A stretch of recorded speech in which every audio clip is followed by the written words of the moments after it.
Jesus said to his disciples, I am the true vine, and my Father is the vine grower. He takes away every branch in me that does not bear fruit, and every one that does, he prunes so that it bears more fruit. You are already pruned because of the word that I spoke to you. Remain in me as I remain in you.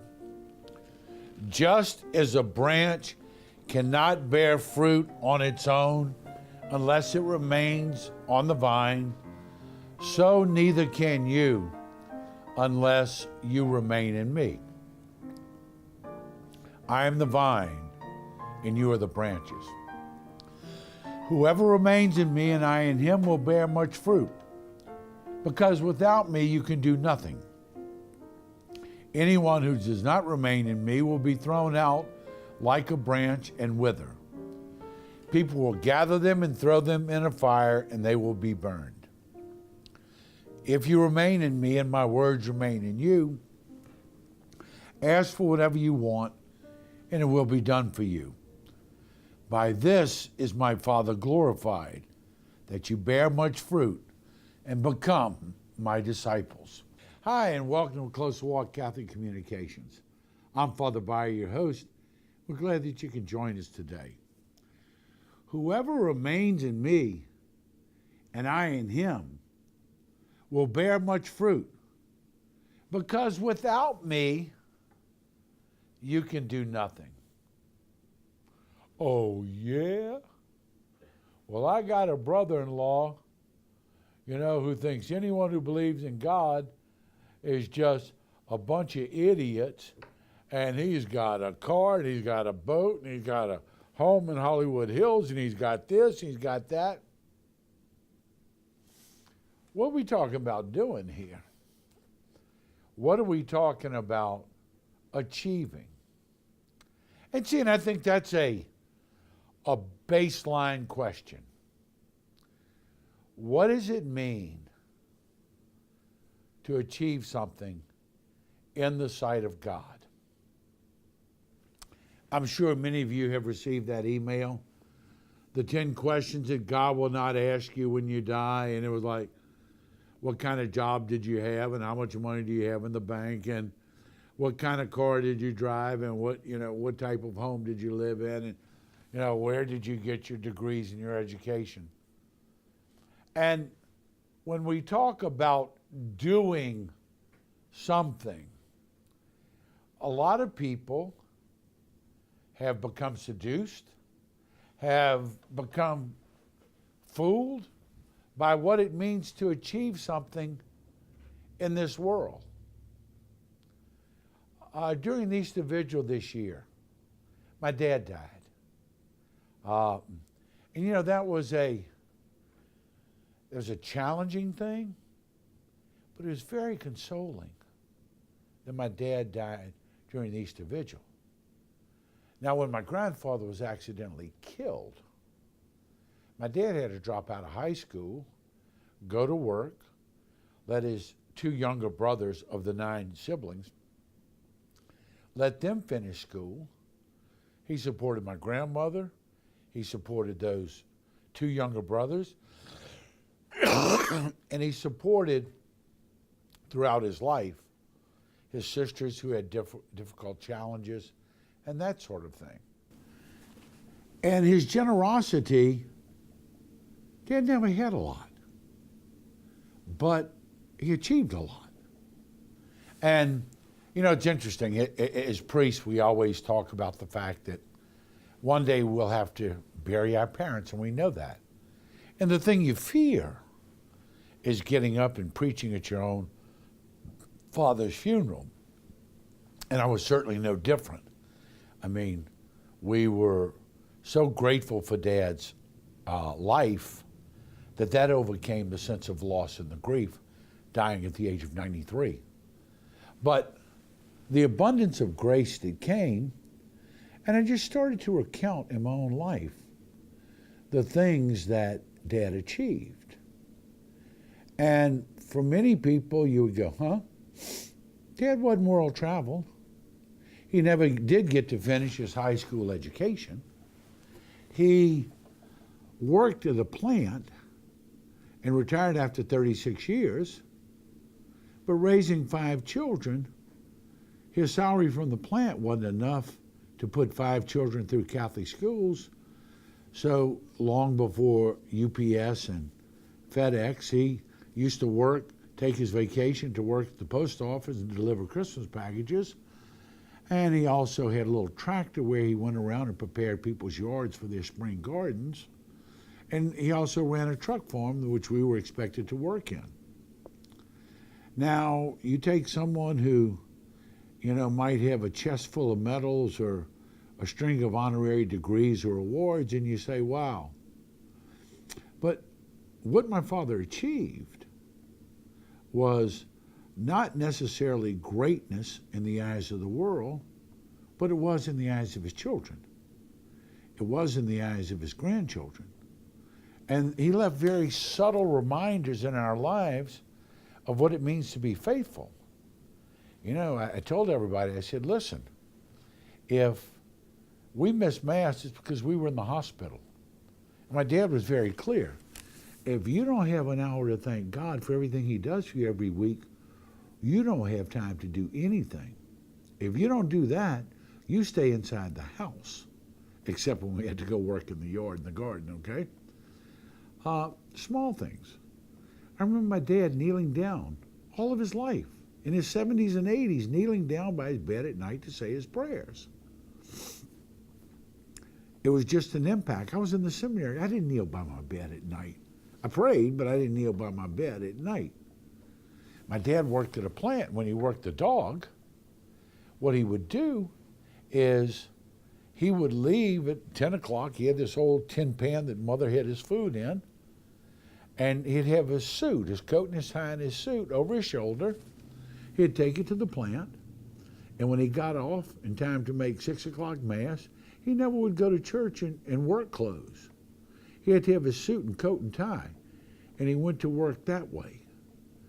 And, and I remember as kids, Dad would drag us all over town to do these projects, to weeds and garden and clear people's yards and stuff like that. Daddy, what do we get for it? Nothing. Well, why are we doing it? Because she's old and she doesn't have help, and it's a right thing to do. Okay. See, apart from God, we achieve nothing. And again, Dad didn't have the car, the boat, we had a comfortable middle-class home that we were raised in, but he didn't have all those other things. He had 5 children who adored him. He had a wife for 72 years. He had a house that he paid for and lived in 66 years. And he achieved great things, not only by his example, but now by the example of my generation, and hopefully, pray God, the generation of his grandchildren and then great-grandchildren, of understanding, apart from God, we do nothing. We do absolutely nothing. But the things that we do with God, the things that we do for God, and the things that we do in God's name is where we achieve greatness.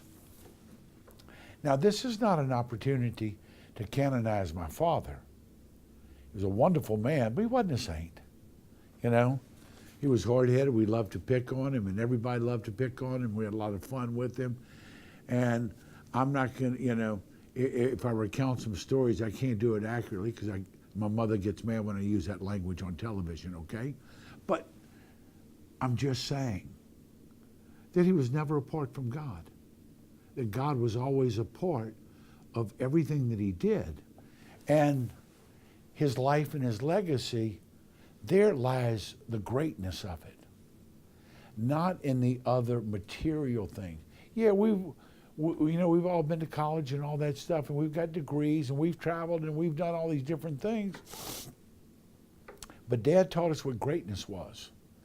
Dad taught us what it meant to live in God and to do the things that God expects of us. And I think that's really a great challenge. You know, if you run into a friend of yours and, hey, it's been years, I haven't, oh, children, how are the children? Listen carefully to what people say. When you ask them, how are the children? Oh, they're doing great. This one just graduated from medical school. This one got a job with a company car and they're making 6 figures. And this one put my grandchildren in private schools and we're doing this and we're doing that.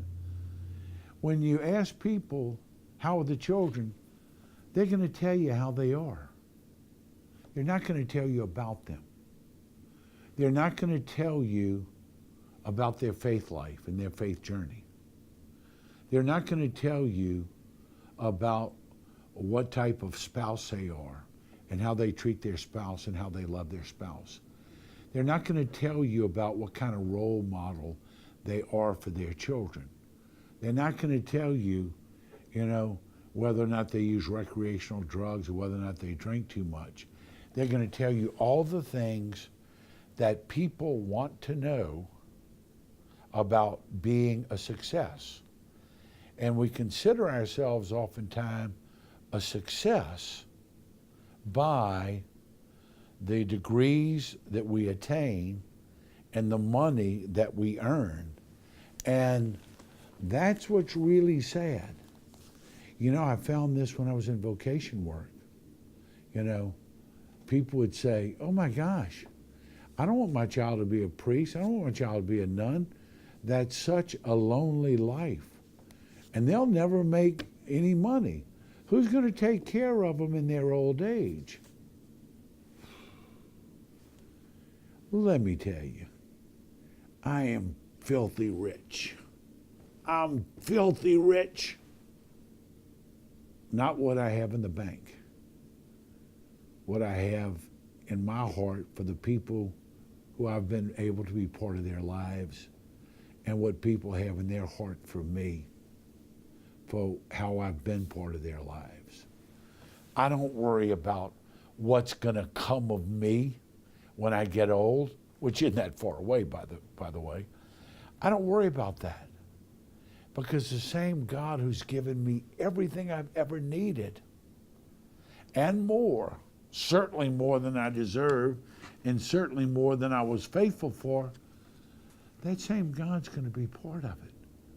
That same God is continued to give. One of my favorite statements is, God will never be outdone in generosity. Trust me. We will never give to God more than God gives to us. And whatever we hold in reserve will be squandered. Whatever we give freely will be multiplied. And that's what people don't understand. We talk about achieving things in this life. And the amazing thing is that apart from God, we really don't achieve much. We may acquire a lot, but we don't really achieve much apart from God. And that's what it means to be connected and remain in the vine. Stay with us. We'll be back in a moment. Hi, I'm Father Jeff Bayou from Closer Walk Catholic Communications. Thank you for being here today, and a special thanks for the support that you give us. First of all, your prayerful support we so desperately need, and also your financial support. We are donor-driven, and that is what keeps us on the air today. As you well know, the truth is in great demand and in very short supply, and mainstream media is not going to bring you the truth of the Gospels of our Lord Jesus Christ, because that's not socially acceptable and it's not politically correct. Certainly we all realize that when this life journey's over, we don't stand before the Supreme Court, we stand before the throne of God. Therefore, with great clarity and great charity, to pronounce the truth of the gospel is important. Your prayers, your financial support enables us to do that. So we thank you, and may God bring you closer in your walk with the Lord each day. God bless you. Anyone who does not remain in me will be thrown out like a branch and wither. People will gather them and throw them into the fire, and they will be burned. If you remain in me, and my words remain in you, ask for whatever you want, and it will be done for you. Hello, and welcome back to Close to Walk Catholic Communications. I'm Father Bayer, your host, and we're glad that you could come back. Anyone who does not remain in me will be gathered like the branches thrown in the fire. The things we do to separate ourselves from God. And this is interesting. And the reason why it's interesting is because we think we decide what separates us from God. Oh, I love God. I believe. I don't have to go to church. I think God knows what's in my heart. So I don't need to pray because after all, God knows everything and God knows what I want. And look, I can worship God much better out on a golf course or out in the middle of some river or stream because I experience God in all of his nature, in all of his beauty, much more so than I experience God sitting next to a bunch of hypocrites in a church building. And look, I think God understands that this is the way I was created and this is the way I want to live. And even though I want to change from being one gender to the next, even though I want to live with someone of the same sex, I know God loves me and God understands, and God would never want me to be unhappy because unhappiness doesn't come from God, and so I can be or become whatever I want to do, and God's going to put a gold star on the bulletin board for me, just like Mommy did with everything I did. Please.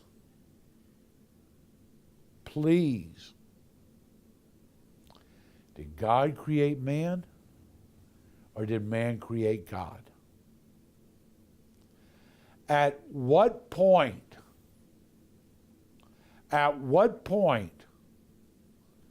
do we seek to know the God who is? Okay? At what point do we receive faithful enlightenment? If any of you went to the Easter Vigil, and a lot of people don't go because it's way too long, but anyway, if any of you went to the Easter Vigil, you realize that we started off in complete darkness. We lit this big candle called the Christ candle. We passed that light to the catechumens, and they went through the church and passed the light to all the faithful. And the priest came in singing 3 times, Christ our light, thanks be to God. We did that 3 times. And then we sat in the dark and listened to our salvation history in the Old Testament. And then we come to the New Testament and turn on the lights for Christ, the light of the world. No one knew what God was. The Old Testament, they were pretty much trying to figure it out. They were pretty much guessing. So we begin our celebration to realize that Christ was the light to people in darkness. You read the Old Testament, you read about the temple virgins, you read about the altars of sacrifice, you read about all this stuff. And then Christ comes and said, nope, this is what it is. That's why we have candles in church. We put a candle next to the pulpit when we read the scriptures. We experience Christ in the scriptures. We put candles on the altar where ordinary bread and wine becomes truly Jesus' body and blood, soul and divinity. We experience Christ in the Eucharist. And then we keep a candle lit next to the tabernacle 24/7, because that's where the reserved sacrament is. We experience Christ in the Eucharist. And so that symbolism of Christ enlightening us, Christ telling us who God is. And it's Christ telling us who God is that we're called to embrace and follow, not to erase and redirect. And that's really a very difficult part of modern religion. And when people say stuff like, if it's really from God, then you ought to be happy all the time.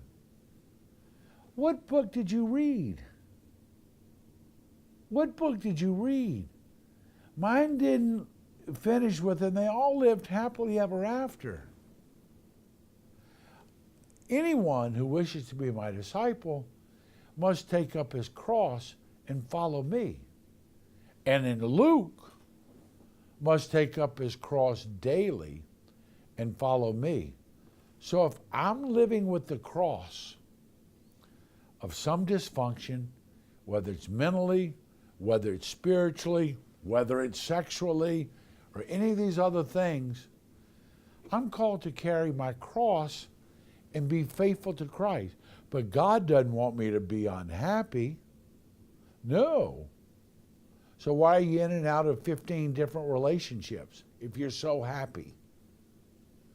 Why have you gotten to the point where sexual activity is recreational if you're so happy? And see, that's the challenge. We have created a God that really doesn't exist. We're called to be faithful to God, not to see whether or not God is going to buy into my definition of life, love, salvation, you name it. And that is what we're dealing with. So anyone who remains in me will bear much fruit.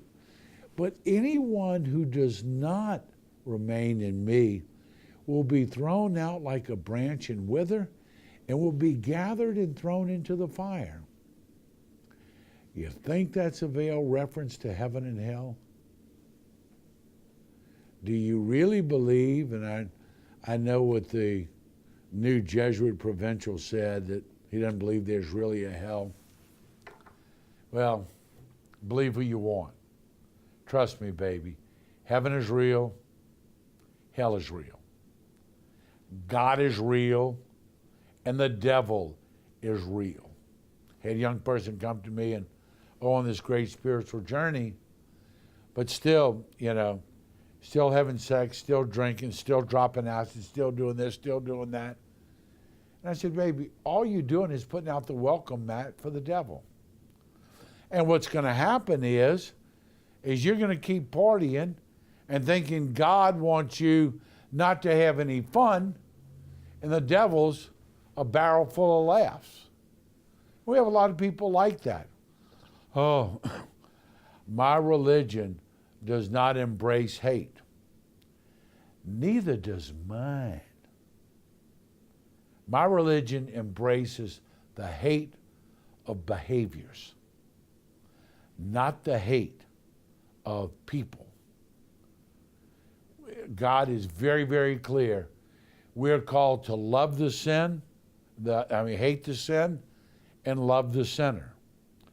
So nowadays, when you tell a sinner that that's wrong, it's contrary to God's law, we're not supposed to marry that, or we're not supposed to live like that. Oh, your religion is so repressive and so hateful. No, it isn't. The behavior is wrong. The behavior is contrary to the law of God, and in many times contrary to natural law. We're called to hate the behavior and love the sinner. But if the sinner is not willing to do anything except get warm fuzzies, a hug, and a gold star for every choice you make in life. It's not going to happen. Does that mean that we think everyone else who doesn't do that is right? Why do you think we have confessionals in every church we go through? We're all sinners. We all have crosses to carry. We all have faults to bear.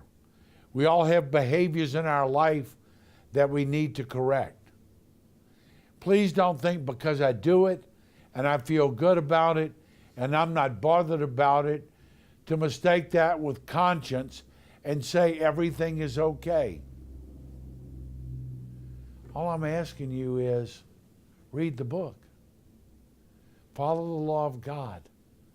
Don't make up your own laws under this idea of an enlightened, loving, tolerant God who lets us do whatever we want to do as long as we're happy and no one gets hurt and everyone's a legal adult.